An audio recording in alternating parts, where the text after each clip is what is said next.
Bonjour à tous, je vous invite à vous abonner à cette chaîne, à aimer, à partager, à commenter ces vidéos, c'est très important. C'est une manière de nous soutenir. Merci à vous tous. Bonjour François Bousquet. Bonjour Clémence. Alors nos auditeurs se disent mais que se passe-t-il? François Bousquet, c'est le mercredi normalement, mais oui, vous ne vous êtes pas trompés, nous sommes bien mardi et François Bousquet a un jour d'avance, il nous rend service. Merci à vous, vous êtes rédacteur en chef de la revue Éléments, directeur de la Nouvelle Librairie et aujourd'hui vous nous parlez d'un grand sujet, Elon Musk. Elon Musk, l'homme qui défie le système. Oui, exact. J'aime bien Elon Musk. J'entends les critiques, quel affreux capitaliste, quel horrible libertarien. Oui, d'accord, mais je l'aime bien. Pourquoi ? Parce qu'il ne fait rien comme les autres, c'est un ovni et cela tombe bien, il en fabrique. Voilà qui nous change des sinistres patrons de la Silicon Valley. Lui ne rampe pas devant le wokisme ambiant et sous la Covid, il a même envoyé balader les hygiénistes de tout poil. À la place du masque chirurgical, il arborait un bandana de cow-boy de l'espace qui s'apprête à aller piller la banque avec Billy le Kid et mettre le feu à Skynet avec Sarah Connors dans un nouveau volet de Terminator, Sarah Connors contre Big Pharma. Aujourd'hui, il veut expulser tous les procureurs qui sévissent sur Internet. Qui s'en plaindra ? Il a un temps caressé l'idée de créer une plateforme pour évaluer la crédibilité des médias centraux. Son nom ? Pravda.com. Elle n'a pas vu le jour, mais autant contrôler directement la source de désinformation, Twitter en l'occurrence, dût-il lui en coûter 44 milliards de dollars. Le virus de l'esprit woke, avertit-il, pousse la civilisation vers le suicide. Il faut un contre-récit. Avant son rachat, Twitter s'était fait une spécialité de supprimer des comptes. D'un clic. La guillotine, c'était quick. Twitter, c'est click. Le résultat est le même, symboliquement parlant. Celui qui croyait pouvoir gazouiller librement est condamné au silence. Car la censure n'a plus comme au temps de Victor Hugo la laine immonde et les ongles noirs. Elle est propre sur elle, aussi dématérialisée qu'un algorithme. Ce n'est plus le pouvoir qui en tient les ciseaux, les fameux ciseaux d'Anastasie, du nom de la censure au XIXe siècle, mais ces nouvelles ligues de vertu que sont les GAFAM, agences non gouvernementales de surveillance. Aucun censeur dans l'histoire n'a concentré autant de moyens financiers et technologiques. On parle des plus grosses capitalisations boursières mondiales liées pour museler la liberté d'expression. Elle la muselle momentanément ou définitivement. Momentanément, comme le compte de telle doctorante en biologie qui a l'affront de rappeler qu'il existe deux sexes biologiques. Définitivement, comme celui de Donald Trump, véritable coup d'État numérique, le premier de l'histoire, furtif, insensible, chirurgical.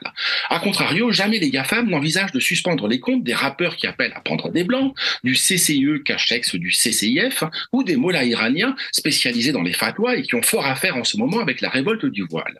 Oui, il était temps de libérer l'oiseau pour parler comme Elon Musk. Plus j'en apprends, a-t-il tweeté, pire c'est. Le monde devrait connaître la vérité sur ce qui se passait chez Twitter. Fermez les guillemets. En attendant de la connaître, cette vérité, les annonceurs décampent et l'action Twitter dévisse. Rien d'alarmant pour Musk, il peut perdre 2 milliards de dollars en une après-midi parce qu'il snobe des analystes financiers, ou 100 milliards comme cette année. Quoique sud-africain de naissance, rien de plus américain que lui. C'est un pionnier, un homme de la frontière, avec un F majuscule, un lecteur de Benjamin Franklin, roi des self-made men. Qu'on l'aime ou qu'on l'aime pas, l'Amérique est la dernière station avant la conquête spatiale, une rampe de lancement vers Mars. Le vrai point de chute de Musk. On l'a souvent comparé à Iron Man, alias Tony Stark, playboy mégalo, milliardaire tapageur et inventeur de génie imaginé par l'intarissable créateur de super-héros que fut Stan Lee. Tony Stark a beau être insupportable, on finit par s'attacher à lui, surtout grâce à l'entre-genre de son assistante, la mutine Pepper Potts. Musk est pareillement fantasque et frimeur. Roi de l'autopromotion, il exhibe un ego stratosphérique et enfantin. Quand il ne défie pas Poutine en combat singulier, il se prend pour Dieu, en tout cas son service après-vente. Il y avait l'homme augmenté, lui c'est la création augmentée jusqu'aux confins de Mars. Au choix, Iron Musk ou Elon Man.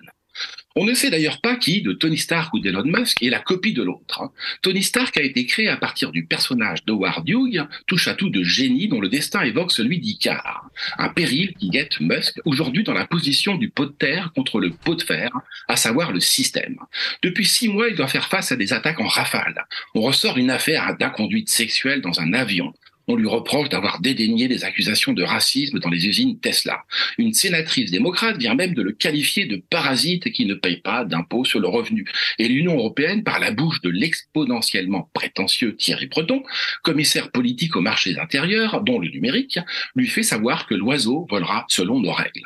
les siennes en vérité et celles orwelliennes de l'UE. La force de Musk, c'est qu'il poursuit à sa manière le rêve le plus long de l'histoire, si cher au grand historien Jacques-Benoît Méchain, mais projeté dans le futur. Quand on lui demande comment lui est venue l'idée de fabriquer des fusées réutilisables ou de se lancer dans l'industrie de la voiture électrique, il répond « Eh bien, j'ai lu des livres. » Lui, l'enfant de la science-fiction qui a grandi avec les sagas futuristes d'Asimov et de Ian Banks, qui a découvert Mars avec la trilogie martienne de Kim Stanley Robinson, qui tweet comme Douglas Adams blague dans le guide du voyageur galactique, son livre de chevet enfant, ou qui ne jure que par le très réac Robert Heinlein, pionnier de la SF ou encore le Seigneur des Anneaux. Tant et si bien qu'il a forgé le prénom de l'un de ses enfants, je parle de Musk, à partir de Galadriel, la dame des bois imaginée par Tolkien. Un autre de ses enfants a eu beaucoup moins de chance puisqu'il a reçu le nom d'une capsule spatiale XAE-A12, de l'elfique sûrement, peut-être même du martien, mais comme le garçon fera sa scolarité au Texas, ça risque d'être assez compliqué pour lui. Qui a cru au projet fou de Musk? Quasiment personne au début. Certes, coloniser Mars, la raison d'être de SpaceX, sera une autre paire de manches que de fabriquer des berlines électriques. Mais enfin, quand il a lancé SpaceX il y a 20 ans, les grands acteurs de l'aérospatial ricanaient. Même chose des géants de l'automobile qui le regardaient de haut. Aujourd'hui, ils s'invitent à leur table. Musk n'est pas un scientifique au sens académique du terme. Son originalité, c'est qu'il a repensé de fond en comble les processus de production industrielle. Tout maîtrisé dans la chaîne de fabrication. Aucun sous-traitant, pas de syndicat, ni de numéro 2, de numéro 3, de numéro 4. Tout ça, c'est lui, le numéro 1, le 2, le 3, le 4, ingénieur en chef de ces entreprises. Christophe Bonal, un spécialiste chevronné des lanceurs du SNES, le Centre national d'études spatiales, dit de lui que c'est le plus grand ingénieur spatial depuis Werner von Braun, le cerveau qui a conçu les V2 et le programme Apollo. Alors on est loin de Tony Stark qui peut aller se rhabiller, fût-ce dans l'armure en titane d'Iron Man. Même le procès en transhumanisme qu'on lui fait est à nuancer. Il est au fond bien plus pessimiste que transhumaniste. Il pense que tout est foutu écologiquement parlant. Peu importe qu'aucune des conditions propices à la vie ne soit réunie sur Mars, il croit à la mort programmée de notre planète. Elle nous obligera, cette mort, à coloniser des exomondes, croit-il. Et rien ne lui fait plus peur que l'intelligence artificielle. C'est à ses yeux la plus grande menace qui pèse sur l'humanité, même, bien sûr, s'il a une curieuse façon de s'en prémunir en cherchant à transplanter directement l'IA dans notre cerveau via des puces pour contrôler cette IA. Tel est son projet Neuralink qu'il appelle en bon lecteur de SF de la d'antenne neuronale. Au moins, la formule est belle. Il n'y a pas chez lui de frontière entre la SF et le monde réel. Le monde réel, ce n'est jamais que de la SF appliquée. Assis sur une montagne d'or, il est prêt à tout perdre pour restaurer un peu de liberté d'expression ou pour aller sur Mars, où il sait qu'il ne trouvera que de l'oxyde de fer. C'est mieux que tous les Jeff Bezos du monde, peu importe qu'ils s'appellent Mark Zuckerberg ou Bill Gates. N'en déplaise à ses détracteurs, Elon Musk est le gentil dans une super production Marvel, pas le méchant. Merci beaucoup François Bousquet. Et comme vous l'avez dit, nous aussi, on a très hâte de savoir quelle était cette vérité de ce qui se passait chez Twitter. Ouais. Donc à suivre, on le suivra avec vous notamment. Merci encore François Bousquet.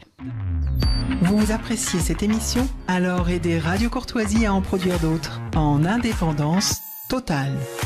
Rendez-vous sur soutenir.radiocourtoisie.fr. Merci d'avance.